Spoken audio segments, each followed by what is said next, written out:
So Trisha's uncle is in a band and they're playing salsa at like a winery. And so we were telling them how we've been taking salsa lessons. It could be, we have to practice. We have to practice today. We have lessons again tomorrow. It's hard. I'm sure it's hard. Your hips hurt and it's so fast. And then I can't lead. I have to like submit and just let him lead. And it's so hard because I just want to be like, that was the first thing she made me pass the test. She's like, so you're kind of like type A. She's like, No. you need to like submit and let him lead. And I was like, okay, what if I know the moves better? He's like trying to spin me on the other side. So I was texting her. I was like, is he allowed to do that? And she's like, master the steps I've given you first. Tell him no. Oh my goodness. Okay. Are we ready? Okay. Oh, it's recording? Oh, okay. Hello. Hello. It's the end of the week. Oh my goodness. It's time for Friday Fire. I'm in La Jolla. You're in San Diego. I'm in San Diego. I'm jealous. Technically La Jolla, which I used to call La Jolla because I didn't realize that it was You know, I think that we should actually take a language class because some of the names of like medications or like Latin names, like I can't. Yeah. Science names, medical names.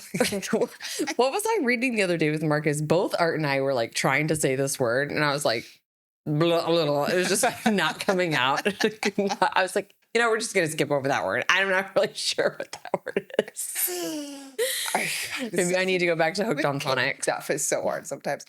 Speaking of kids, yesterday we were at, again, we're batch recording, but we were at Adrenaline Monkey, which is like this, trampoline / Adrenaline Monkey is actually more of a Ninja Warrior course for kids. And they have like obstacles and all kinds of stuff. But anyways, Carson comes over. My son is a huge fan of Philadelphia Eagles. And Saquon Barkley is the running back for Philadelphia Eagles. And my son comes over and he goes, that guy over there said Saquon Barkley's his uncle. And I was like, Carson. I can guarantee you that he's not.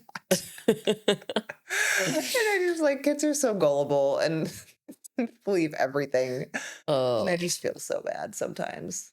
Like crush your dreams. Or they just like repeat things or they say things just very, transparent. They say how it is. I think a couple of weeks ago, Art was like getting into bed and Marcus was like, Dad, you're getting fat or like you're getting chubby or something. He like totally called him out. I was like, no. Okay. Taylor did that to Nick when he came out of the bathroom. She goes, Dada, ew, you need to clean the toilet. It's gross poop. I was like, God. Well, you kind of set him up for that. I mean, Taylor goes, Mama, why is the toilet yucky? I was like, well, Dad went to the bathroom in it before. I don't know. So I was like, tell your dad when he gets home. And then he came home and it was like 30 minutes later. First thing she says when he walks in, Dada, you need to clean the toilet. It's yucky.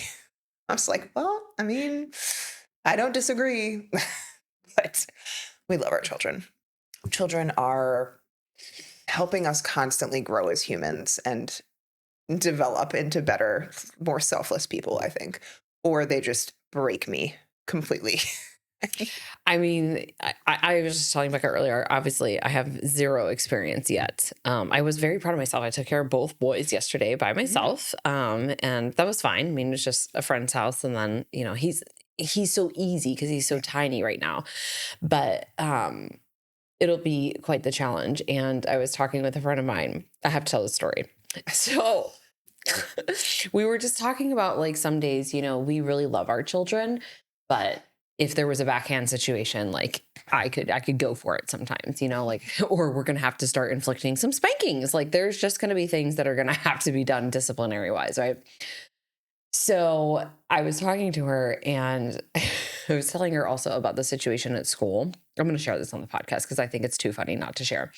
So I went to volunteer on Valentine's Day. And the teacher was like, moms are so nice, so excited to see me, whatever. And I volunteered with them before and we've seen each other, different parties. So we're familiar with each other. We text, whatever. And she's like, yeah, I got to tell you something, that Marcus has shared. And I was like, okay. And then the teacher also was like, yeah, I got to tell you something later too. And I was like, looking at both of them, I'm like, what is my child coming to school and saying, and they're like, we'll talk about it later, but, just new mom life, newborn life, whatever. So we sat down and I'm like, all right, before we get into this, like, what you have to tell me, I'm so curious. Well, Alaska was very concerned that mommy, she was breastfeeding and her nipple started bleeding. I was like, why is Marcus telling this to his friends at school? So if you guys haven't followed me on Instagram, I got mastitis. It was not good and it was very painful and whatever. Never experienced this before, but yes, that actually happened. And I guess it does happen a lot, to the dry, cracked bleeding. But why my son decided to just tell his friend, because the teacher, it was something totally different. It was more so that dad was crabby in the morning. And I was like, well, yeah, because we're not sleeping. Because Marcus comes in at 6 a.m. trying to jump on the bed, and both of us are like, Marcus, shut up. He's still sleeping, and then that triggered a series of events of the other kids saying how their dads were crappy in the morning too. And it's like, great. So yeah, I was like, we need to have these private conversations at home, but we were just crying, laughing, what comes out of their mouths and why do they feel the need to share these things with their friends? So I asked Marcus about it. I'm like, bud, can we talk about this? Cause that's kind of private. I feel like we shouldn't just go around telling friends at school. And the mom's like, I didn't really know, she's pregnant too. She's like, I didn't really know how to respond. So I was just like, yeah, sometimes it's really hard, and challenging. And I'm sure she's fine. And I was like, we're in the phase where my children both feel the need to constantly poop in public, and not publicly, but every time we are at a store or yesterday, I took them both to Dick's Sporting Goods to get new shoes, and we were walking out and Taylor's like, Mom, I have to poop. And Carson's like, okay, let's go to the bathroom. And so then we're in the bathroom. We're all in the big stall together. Taylor's going to the bathroom. Carson's like, Mom, I have to poop too. I'm like, what is wrong with you guys? Why can we not just go to the bathroom when we are at home? So that I'm walking between stalls. Luckily, no one else was in the bathroom, but I'm going back and forth, helping wipe my children. God. I asked Marcus this morning if he needed dude wipe refill because we send him to school with dude wipes. Yeah. And he's like, no, I don't poop there because it's disgusting. And I was like, your school is super clean. What are you talking about? This all comes down from the fact that my husband will not poop in public. He literally will drive home from a place to go to the bathroom. And I get it. Most places aren't clean, but it's fair. I just want to say withholding is not a good idea because it can also create other issues, especially for children. So props to them for pooping in public. Whenever they have to go, Taylor lets me know. It's usually at the library or at Target. It's fine. Or at Dick's Sporting Goods yesterday. And I can't remember the last time she pooped at home. So it's like a trigger. Just always at school or anyways. All right. On to the show. So welcome to Health Revival Show. We are going to talk today, Monday Mindset, about making changes. Shit. Friday. Fire. It's Friday. It's Friday Fire. We're not even going to edit that out because this is just how we are. Sometimes you are just trying to do it all. And when we talk to you guys about stress and losing your mind sometimes, that's us as well. So no judgment. But anyways, we're talking today about how do we make changes stick? And I was thinking about this the last few days because I have, people talk on, Instagram and they try this, they try that, they did good and they felt really good, but then they backslid, right? Maybe they had a weekend out and then that triggered or spiraled just getting out of routine. And we've all been there. Absolutely. I've been there, right? Especially postpartum, things are wild. I'm just now getting back into more intentional, meal prep and everything. So we want to talk when we decide to make changes, I think there's three key things really that help you make it a long-term change and things that you also need to evaluate. So we've always heard being really connected to your why. Why are you going to do this? What is that motivation, that driving force? But the first thing that I'm going to say here is that when you're deciding to make a change, I want you actually to, I think that's important to know your why, but have a pain associated with not changing. When we inflict pain with something, we're a little bit more, I think, motivated to follow through, right? If the doctor said to you, hey, your blood sugar is kind of high, you should probably watch your diet. How does that resonate to you have type 2 diabetes, you need to change your diet, or we're going to end up in a situation where you're going to have neuropathy and lose a foot. that second scenario there is probably a little bit more painful for you, and you're a little bit more motivated to actually follow through and say no to the things that you should when you're tempted, right? So part of this pain can be thinking about like what it will cost you if you don't change. And this could be anything and everything from, your confidence, not feeling good in your skin. What happens there is that you then don't necessarily show up as well in your intimate relationships. I'm very open about, I think that intimacy is a big part of good marriages, right? And whatever phase of life that you're in, I think being confident is just something that we all desire, And so that could be part of it. It could be that, you are unable to fit into the airplane seat. One of the first gentlemen that I ever helped lose over 100 pounds, his pain was he was a C-level exec and he traveled a lot and he couldn't fit into the airplane seat, right? Like he would either need to fly first class or buy 2 seats. And he didn't like that. Who would like that, right? So what is that going to cost you in terms of maybe like your travel abilities? Are you able to get around or not because you're carrying so much weight on you that your, joints hurt and those types of things? It could be that you can't dance at your kid's wedding or get off the ground, play with your grandkids. Like think about what the pain is of not changing.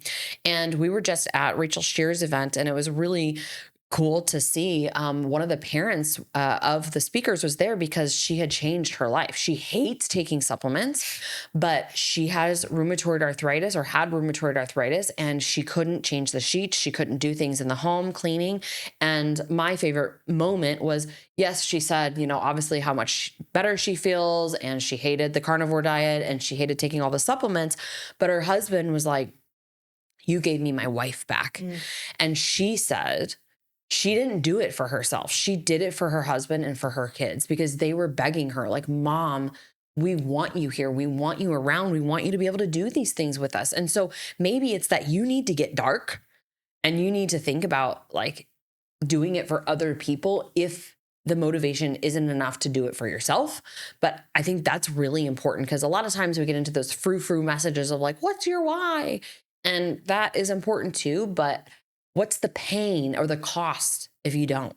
Yeah. And that's something I talk with a lot of people on social media around because what we do as an investment, any type of functional approach, holistic approach is typically going to be an investment because it's not usually covered by insurance. And so, the thought of it's expensive. Yeah, it is expensive. But what are you looking at? You're looking at the dollars that it's going to cost you. What you're not looking at is the time it's costing you to not do those things. You're not looking at all of the money you're probably wasting on other things like medications or pain relievers or supplements, trying to figure it out on your own or whatever, clothes that you have to buy because you're not fitting into the clothes that you had originally from 10, 15 years ago. Like, what is it costing you to not do it? Because that's a bigger vision that we need to start having. And that's something that honestly, when I think back of all the money that I've spent on my health, I really don't even care. Like, yeah, thousands, probably tens of thousands, maybe close to 100,000 that I've spent on my health in the past decade. Do it all over again. Yeah. I would 100% do it all over again because of where it got me mentally, physically, emotionally, professionally. Like, there's so many things in my life that are better because I have helped myself and I have sought out people that have helped me do that in a faster time frame. Because when you pay someone, you are not paying them for, the diet plan or the supplement. Like, you're paying them for the experience and the knowledge that you don't have, that they spent time getting from either their own experience or education or certifications or whatever it might be. And so, yes, we look at the investment upfront that we have to make, but think about how much it's costing you in either time or mental capacity. Like, this is one thing that I've actually shifted my thought process on around a lot, thanks to Layla Hormozy. Like, I know her. She talks about the percentage of my brain that gets taken by these stupid little tasks that I have to do on a day-to-day basis, or, oh, my eyebrows are bushy, or like my nails aren't done, or that belly fat that I can't get rid of. How much of my energy and mental capacity on a day-to-day does it take me noticing those things? Because the fact that I don't have to worry about that for other people, my gas, my bloating, I can't go out to eat, I can't do all of the, I can't sleep, I'm having anxiety at night, I have depression, like, how much is it taking your mental capacity and taking away from other things in your life. Because a lot of people don't think about it like that. They think about it, oh, there's a dollar sign on this program. Oh, there's a dollar sign on working with this person. But what about how much it's taking from your life right now? Like Liz was saying, that pain. And I thought about that for a long time with my stomach, my hair. Like it was taking a lot of mental capacity from me. And that's a me thing. I get it. But like I fixed it and now I don't worry about them anymore. And now I can put that to something else. I don't think that you can put a price tag on happiness in general, right? Like if there are things that make you happy, for example, also we just joined a beautiful gym here. It's substantially more than the stupid export and it's a little bit farther, but you know what? Like I've only been there a couple of days. I just feel better being there. Like I feel classier. This gym is, I mean, it is what Art would have built. Notch. Yeah, it's what he would have built because it's all like, it's blacked out, all the bells and whistles, whatever, but like just that environment. And sometimes, you know, you pay more, you invest in yourself more to be in environments that are, you know, uplifting and it's more motivating to you and you just feel better. And this could be the same thing as if you're going to travel and attend a conference, right? Which by the way, we're going to be planning hopefully this September, a FitMom conference, a 2-day conference. We're just working out the details right now on, you know, the venue and stuff. But that is an investment, right? To get yourself in rooms around other people, but then the connections that you make there are really important. So there's a cost, but there's a cost to everything, right? What's the cost if you don't do it? And I think that you bring up a really good point there because a lot of times when we're looking at, let's say like an aesthetic thing, right? Like hair extensions, it's immediate gratification. Your tummy tuck was more delayed gratification, but it was pretty quick, right? Your nails getting done, it's immediate gratification. The real truth, though, when we are dealing with years of chronic illness or mental disorders or trauma, it takes time. You're unraveling the layer of the onion. And a lot of times you'll hear us use the word protocol.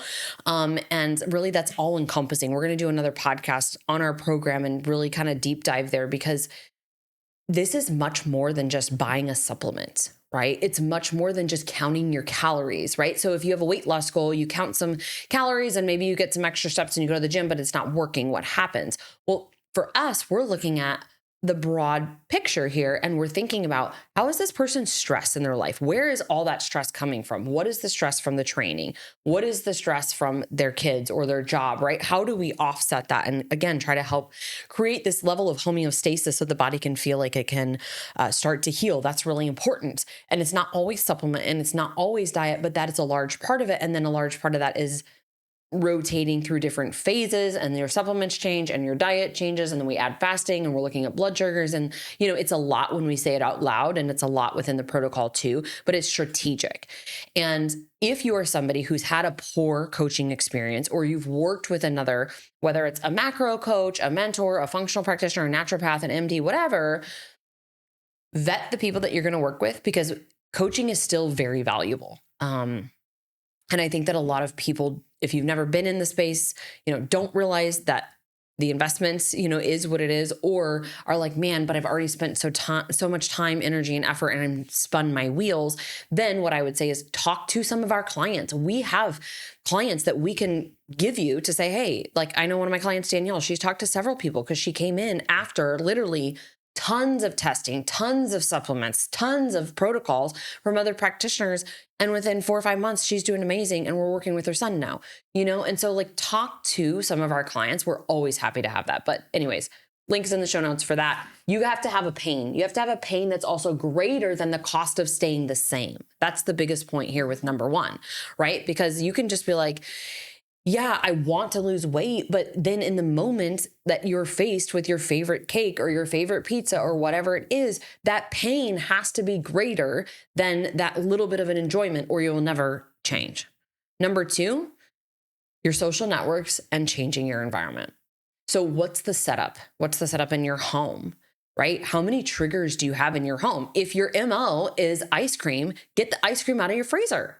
I don't care if your kids like it. I don't care if you're the person that buys the grocery, because some people will say, well, my kids like these things. My kids like the Girl Scout cookies. My kids, yeah, but you're the one that's eating it. If you don't buy it, they're not going to ask for it, right? So you have to get that out of your environment. The same thing in your work environment.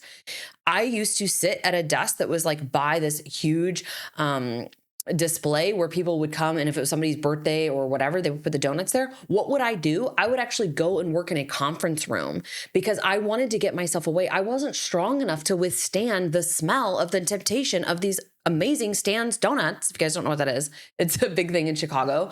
I wasn't strong enough with my willpower at that, or my discipline at that point in time. So I would go and I would work in a conference room away from it. And I would bring gum and I would stack my drawer with tea, and I had protein bars and like beef jerky sticks and some other things in there that I know that I could reach for, instead of just sitting there trying to like grit through not eating anything. So I think it's setting yourself up for success within your environment, which we'll talk a little bit more on number 3 about too. But the same thing is like with your social networks. And I know Becca has been down this path too. I have as well. We lost friends. We didn't hang out with our circles, right? We didn't go to happy hour so that we could go to the gym because, again, we didn't feel confident over 200 pounds.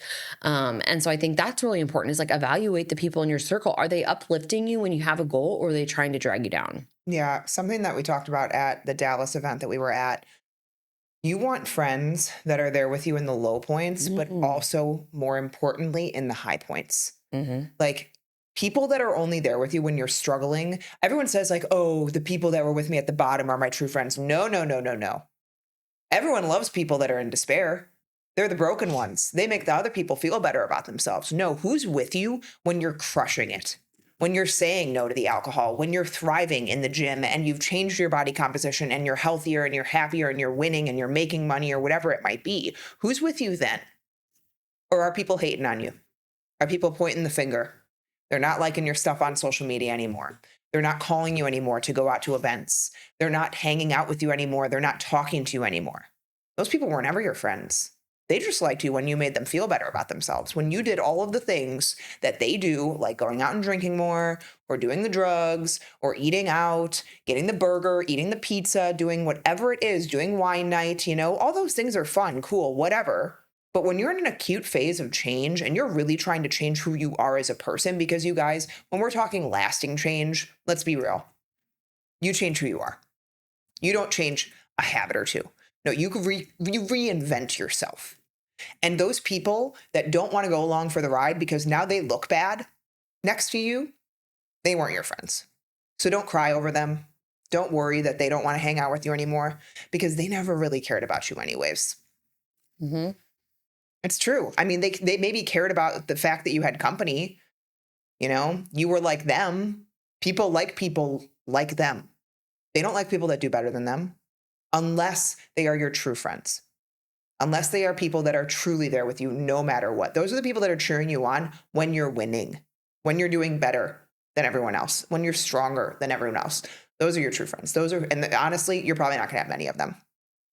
Yeah. And I would even say from a female standpoint, right? Like, we see so many people like being catty and comparing themselves and whatever. Like, then get yourself in a group. Like, we love women in business. Emily Frisell has created a great community there.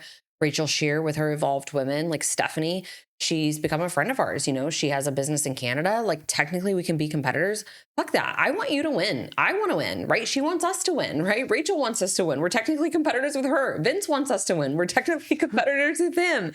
You know what I mean? But it's like these people in your corner, because listen, the disease population that we have, there's not enough of us that are really good to like go around for that population. So it's also thinking about those individuals who are cheering you on and are saying, hey, you can do this, instead of being like, oh, it's okay. Like, no, like they know that I want more. Like I think about my good friend, Ashley, we talk a lot now about entrepreneurship, and it's so much fun because she's in that mindset, and it's totally different from a mindset she had several years back. She doesn't have kids, but now because of the entrepreneur life, they don't go out on the weekends. We get together at 2:00 in the afternoon instead of 10:00 at night, right? Going out and stuff like that. And so it's fun when you have some of those people that come full circle with you, but exactly, you will lose most of your friends. So count on that. And then also find your community, find your tribe. That might require you joining, a gym. Maybe it's a gym that has a community and they do like different events. It might require like a women's group at church, or, I know our church, I forget the name of it, but it's like a group. It's for basically people who have struggled with addictions in the past or who are working through things like that. Divorced groups, whatever it is. I think it's really important to also find people that are kind of walking through the same thing that you can lean into and encourage each other along the way.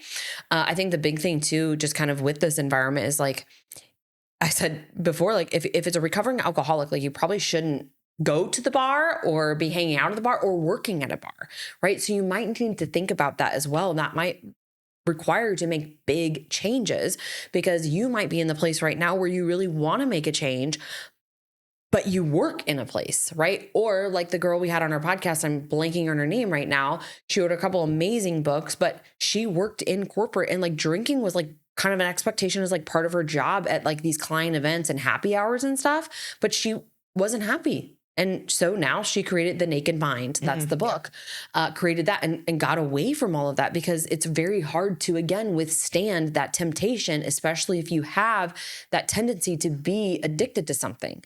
So I think setting up your environment, doing a kitchen cleanup, making sure your work environment, your home environment, your car, all those things are, supportive of your goals. And then number 3 is removing friction and creating barriers. So let's say, for example, you want to get up and go to the gym at like a 6 a.m. class.